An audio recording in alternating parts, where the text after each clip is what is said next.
கண்ணம்மா நின்னை சரணடைந்தே.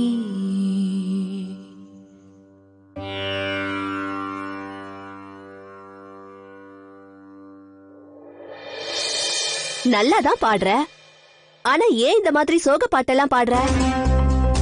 நல்லதா ஒரு சாமி பாட்டு பாடக்கூடாதா? இது எனக்கு பிடிச்ச பாரதியார் பாட்டு.